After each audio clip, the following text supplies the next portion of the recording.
Welcome back to Calc 2. In this video, we are going to end our chapter on integrals with improper integration. So when we talk about improper integration, I want you to think about what happens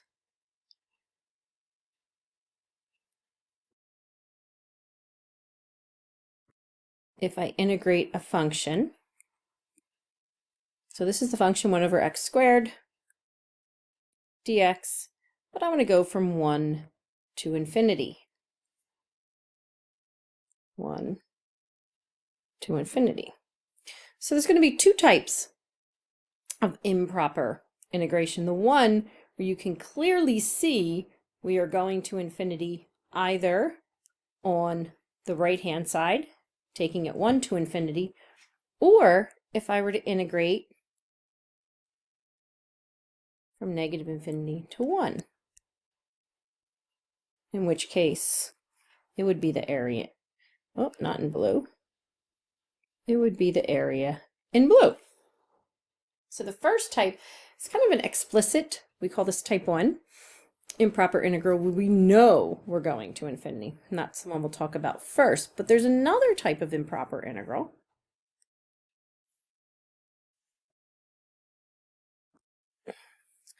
Let's suppose I was going to integrate, we'll just use the same type of function, 1 over x squared from 1 to negative 1. Now, in this particular problem, this one we call type 2, and this one we call type 1.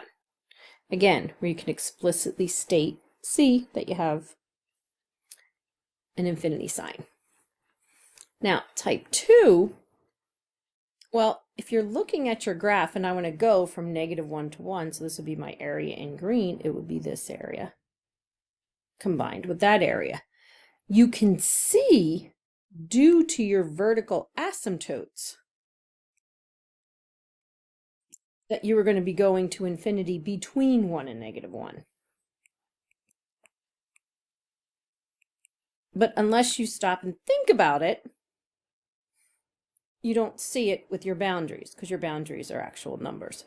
But we know x equaling 0 is a vertical asymptote, so we have an issue there where between, for example, 1 and 0, approaching 0 from the left, and negative 1 and 0 approaching 0 from the left, or 1 to 0 approaching 0 from the right, you're going to go up to infinity. And these types of functions, different things can happen. These functions are either going to converge, meaning they don't grow fast enough to go to infinity, because your assumption may be, well, then the area under the curve is just going to be infinity because it's just going to keep going. But sometimes it isn't. Sometimes it actually converges to a value. And I'm going to show you an example real quick what that looks like. Or it diverges to infinity. And that's where the area just continues to grow. And we call that a diverging function. So we're going to go through a couple examples with our improper integrals and learn how to integrate these particular types of integrals. Considering we are going to infinity, I hope you start to think about it and realize at some point we're going to need a limit. So I'm going to start with two very simple but unique type of examples. Example 1, let's just do the one we had. 1 over x squared dx from 1 to infinity. So let's talk about that type 1 integral. All right, so I only need, since my boundary is 1 to infinity, I only need this part of my graph, right? So we essentially know what this graph is. When x is 1, it's going to be 1, but when x is 2, it's a half. So actually, let me try to draw this a little bit more accurate. Sorry, forgot to turn my email off. And what I mean by trying to draw a little bit more accurate, it kind of jumps down a little quicker than the one I had drawn, right? Because at 1, we're at 1, but at 2, we're all the way down to 1 over 2 squared, which is going to be 1/4. All right, and what we want to think about, what we want to try to find, it is what is the area from 1 to infinity? So if you were to take a guess, considering this continues, you might think, well, the area just continues to increase and goes to infinity, or maybe not. The only way to do that is actually look at it mathematically. I can't integrate infinity. I can't plug infinity into my definite integral. So what I want to do is integrate to a value. I'm going to call that value b because I usually do a to b, but you can put any value you want there, any letter. You can call it a c, a d, an a, whatever you want to call it. Now, then after I write the integral, I can take the limit as b goes to infinity. So we can integrate a variable b, but we can't integrate an infinity. What we can do then is after we integrate, take the limit as b goes to infinity. So that's how we're going to approach this problem. All right, so 1 over x squared, you know how to integrate that. It's just, right? Let's integrate that real quick. 1 over x squared dx. That's the integral of x to the -2 dx. So I increase by 1, it becomes x to the -1 divided by -1. So it really is -1 over x. All right, that's what my integral comes out to after I integrate it. So I have here the limit. You just carry this down. As b goes to infinity. The integral part of 1 over x squared dx is -1 over x from 1 to b. All right, so before I can take the integral, I actually need to calculate this piece. So that is going to be the limit. B goes to infinity. Plug in your b, -1 over b minus a -1 over 1. Right? And that's going to be the limit.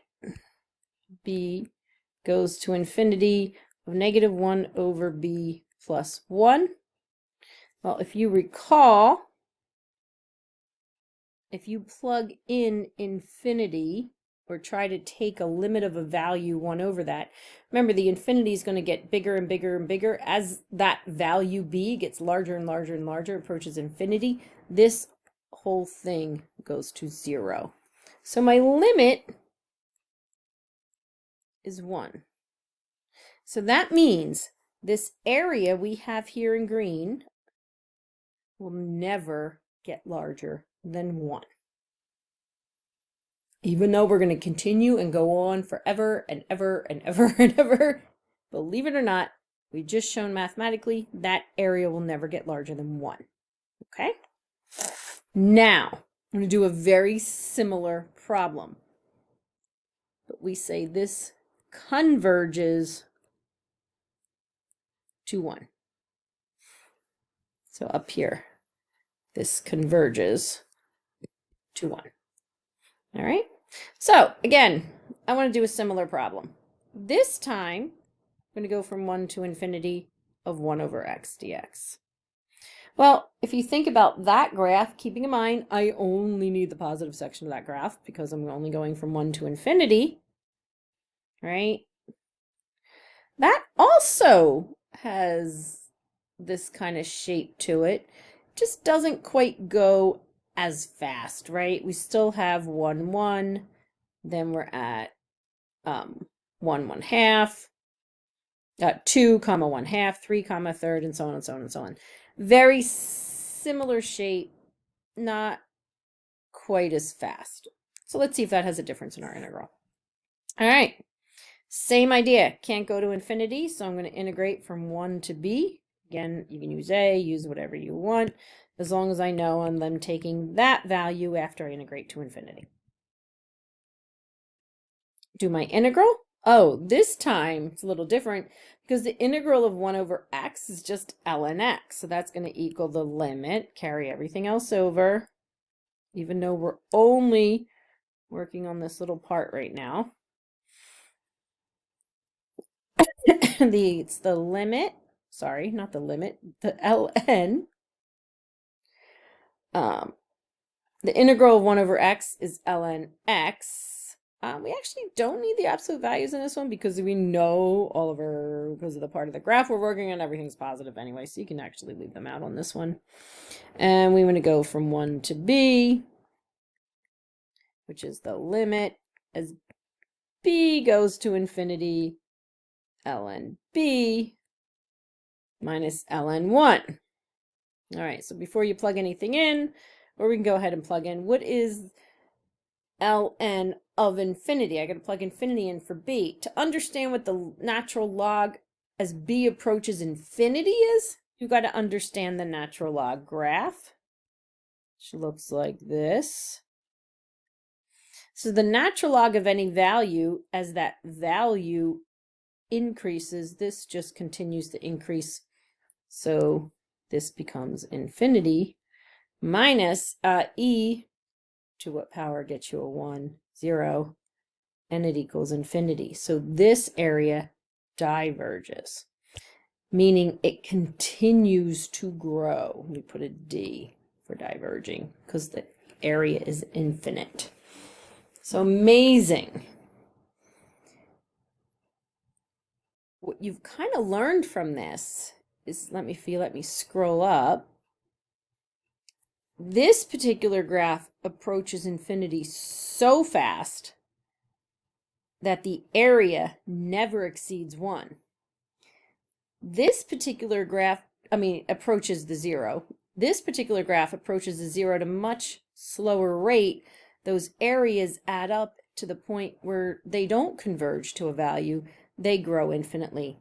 And the entire answer is just, it diverges. There is no answer to that integral.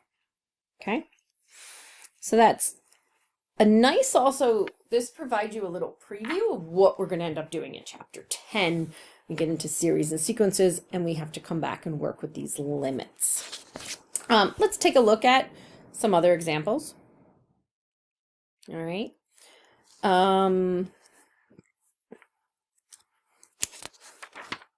Let's do one where... All right, this one will be a little bit longer, not too bad. What if I had in negative infinity to infinity? Let's do x over x squared plus 1 squared dx. Okay, so here's the deal. You can't go all the way from negative infinity to infinity. You've got to break this up somewhere because we have to look at approaching negative infinity in a separate integral than approaching infinity. See, in the last problems, well, we just had 1 infinity. But on these, we're going to have 2. So you're going to have to create 2 integrals. All right. We'll fill in all the other information in a minute. One goes from negative infinity to some value, and the other goes from the same value to infinity. In other words, if I have an area under a curve, I can break it up at some point, right? Suppose I have some graph. You know, whatever this graph happens to look like. I can break it up and say, okay, I'm going to look at just this piece first, and then I'm going to add it to this piece over here. And I can do that anywhere on the graph. Well, to make this easy, I know it's easy to work with 0, so I'm going to break it up at 0. So I'm saying, all right, to go from negative infinity to infinity, that's the same as going from negative infinity to 0 and adding to 0 to infinity. That lets me break up the graphs and approach those limits separately. So let's deal with the first one. So the first one is going from negative infinity 0, but we just learned in the last problems, I can't use negative infinity. I have to put a value there. I'm going to use a because it's a lower bound. And if I do that, on the outside, I have to take my limit, in this case, as a approaches negative infinity. All right, of x over x squared plus 1 squared dx. I'm going to add that to, I know I'm going to need a limit. We'll fill it in a minute. Now my lower bound is 0 for my second integral. But I can't go to infinity, so I'm going to go to some value. I'm going to call that value b. Again, in my notes, I always use a as the lower bound and b as the upper bound. You can use whatever letters you want. And I'm going to take b to positive infinity of x over x squared plus 1 squared dx. All right, fun. Now you have 2 integrals to do. So they're not bad. Here's the cool part. Unfortunately, it doesn't happen in this problem, but if the first integral were to diverge, you don't even have to do the second integral. Because if the first one is already going off to infinity, no matter what you add to it, it's still infinity and you're still going to diverge. All right, so focus on just doing one at a time, because again, if that one diverges, the other one diverges. In this case, though, I don't think we're going to get that lucky. So let's solve this integral. So x over 2x plus 1, you know, clearly you're going to let u be x squared plus 1. Du is 2x dx. I need a 2 to make it come out to 2x dx, so I need a 1/2 out here. So I'm just doing the integral part, which means I'm going to copy down the limit as a goes to negative infinity. I'll put it in use first. We'll take it one step at a time. So my 2x dx is my du. And I end up with 1 over u squared du. Okay? So here's actually the nice part. Once you know that, the integral over here is exactly the same. Right? Now, here's where it gets a little bit tricky, and you can make the choice to change your variable or not. Normally, when we do a u sub problem, we go ahead and change our variable, meaning I don't go to a, I come back and do u equals x squared plus 1.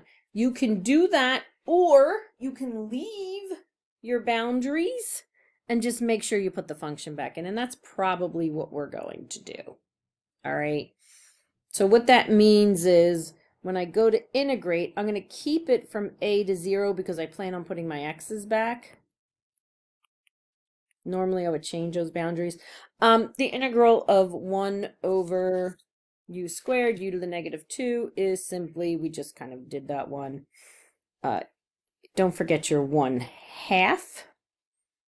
Right, your 1/2 out front. So we have 1/2. It's going to be u to the negative 1 times divided by negative 1. So it's going to be times negative 1 over u from a to 0, which it's going to be 1/2 negative 1 over x squared plus 1 from a to 0. Okay? So again, don't worry so much about the other side because it's going to follow the same pattern. We don't have to integrate because we already know what the integral is. Let's finish this side. All right.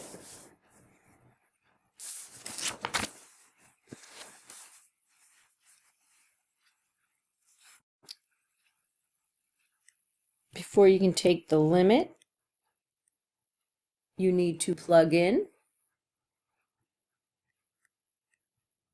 First, I got to plug in 0. Well, 0 is going to give me 0 plus 1, negative 1 times negative 1, right? Minus 1/2, plug in a.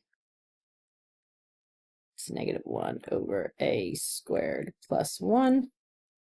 It's calculate the limit. That's just going to be -1/2. A is going to go to infinity.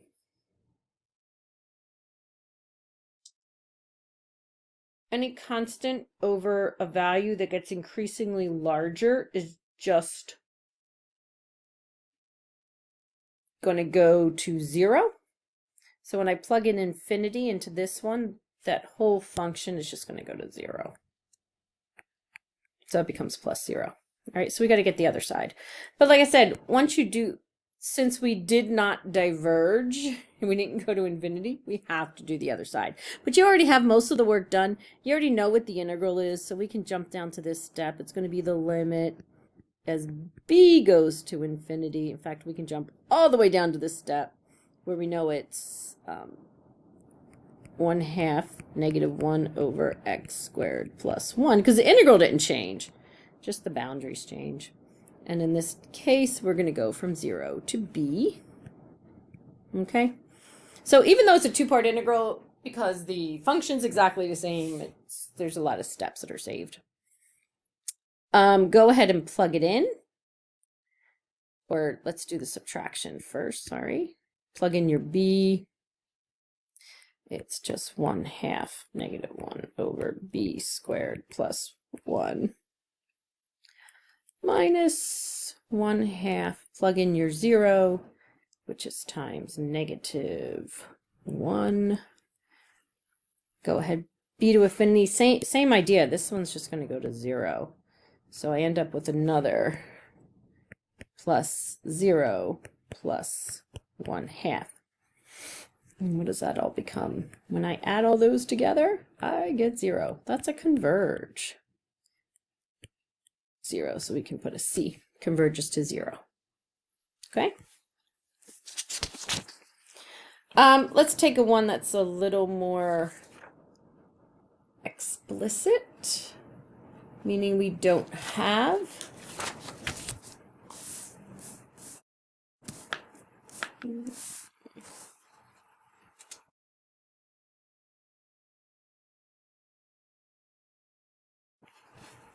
let's do this one. We'll go back to something we've already seen, but this time I want -3 to 6 over 1/x dx. We know it has a vertical asymptote at x. We just don't know if it converges or diverges at this point.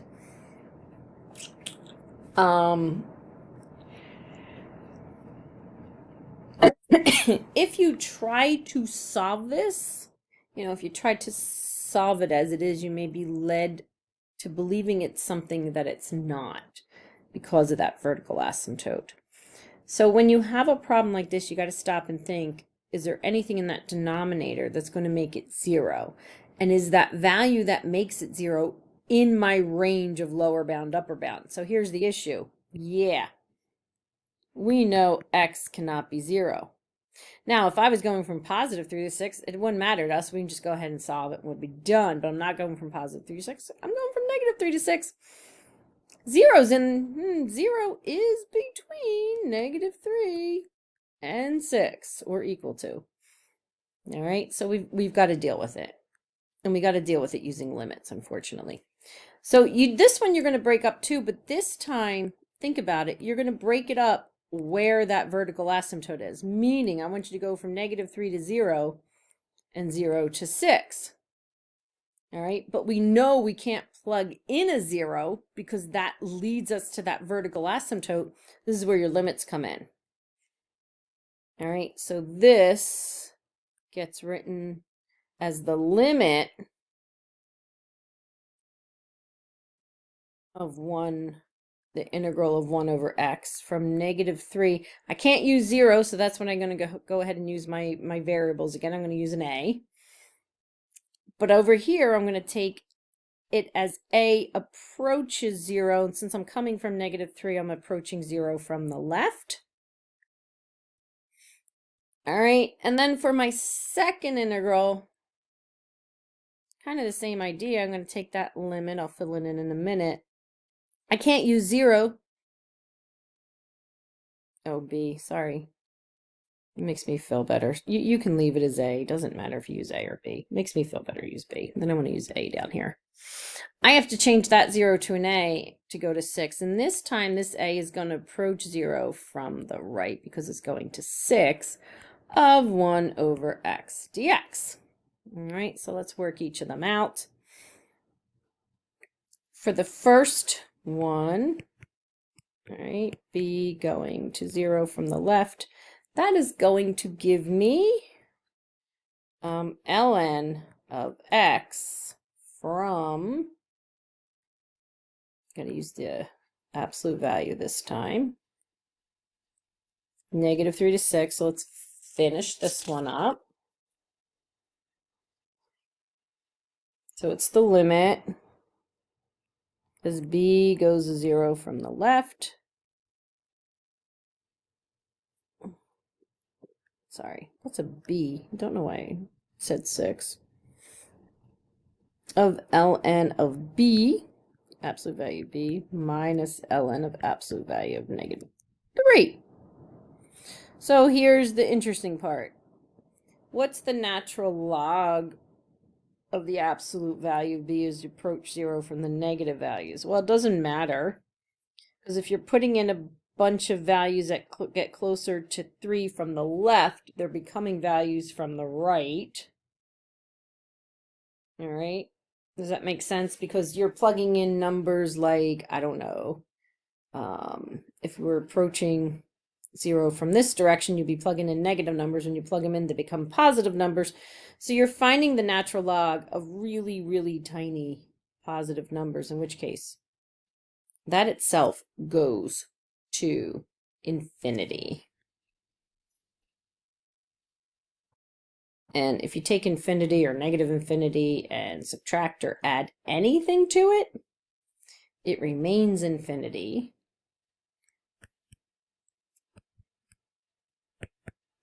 And it diverges. So that's kind of all you have to think about. Since that one diverges, we don't need to do that. Since the first half diverges, you're good. You don't have to do the second half. You can do these with trig functions, just the same. Of course, you have to know your trig graph. Your tan graph goes like this, and it actually has asymptotes at pi over 2. So in this case, it's not so explicit that doesn't have you going to infinity, but your asymptote, your vertical asymptote, ends up as one of the limits. All right.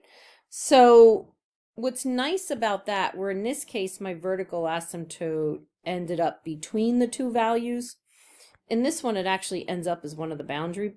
So all you then have to do is take your limit of your integral from 0. You can't go to pi over 2 because you can't ever get to pi over 2. So we call it sum and value B, right, of tan theta d theta, but we're going to take B closer and closer to pi over 2. That's how you're going to write that one out.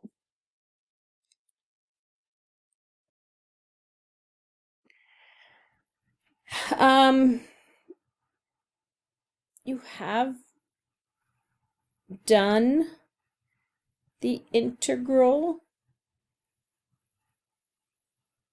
of tan, but if you don't remember it, it's okay, because you can turn tan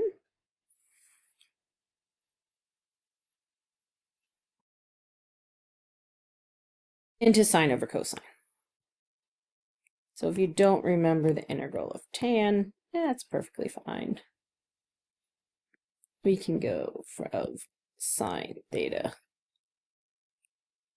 And what that allows us to do is let u equal cosine theta, du is negative sine theta.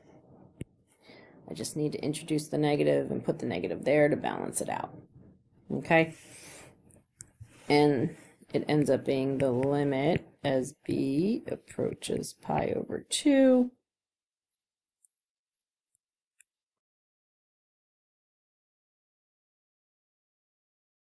negative 1 over u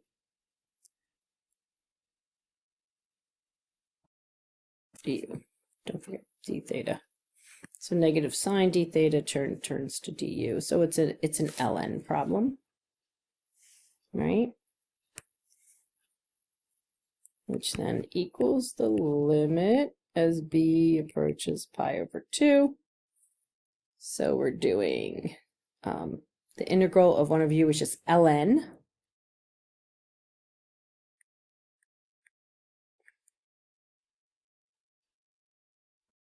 Now, again, you can choose to change your boundary. If you don't change your boundary, which I tend not to do with partial fractions, I know I do it every other time, because my u, I just have to make sure I put back cosine theta, okay? Because that's what u equals, cosine theta. And then I can keep from 0 to b.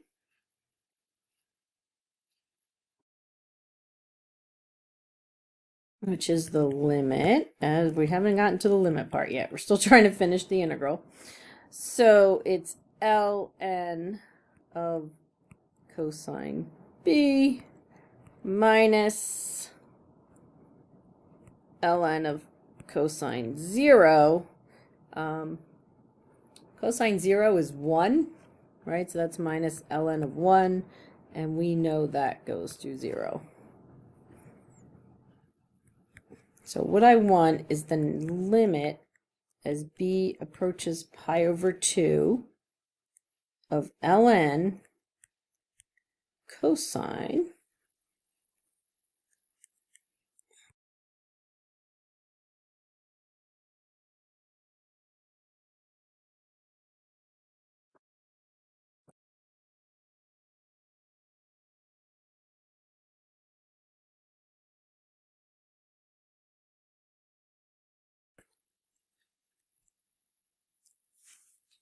So if you need to evaluate and you plug in this, the natural log of the cosine as your angle gets closer and closer to pi over 2, that's just going to increase infinitely. So you're going to have infinity minus zeros, just infinity.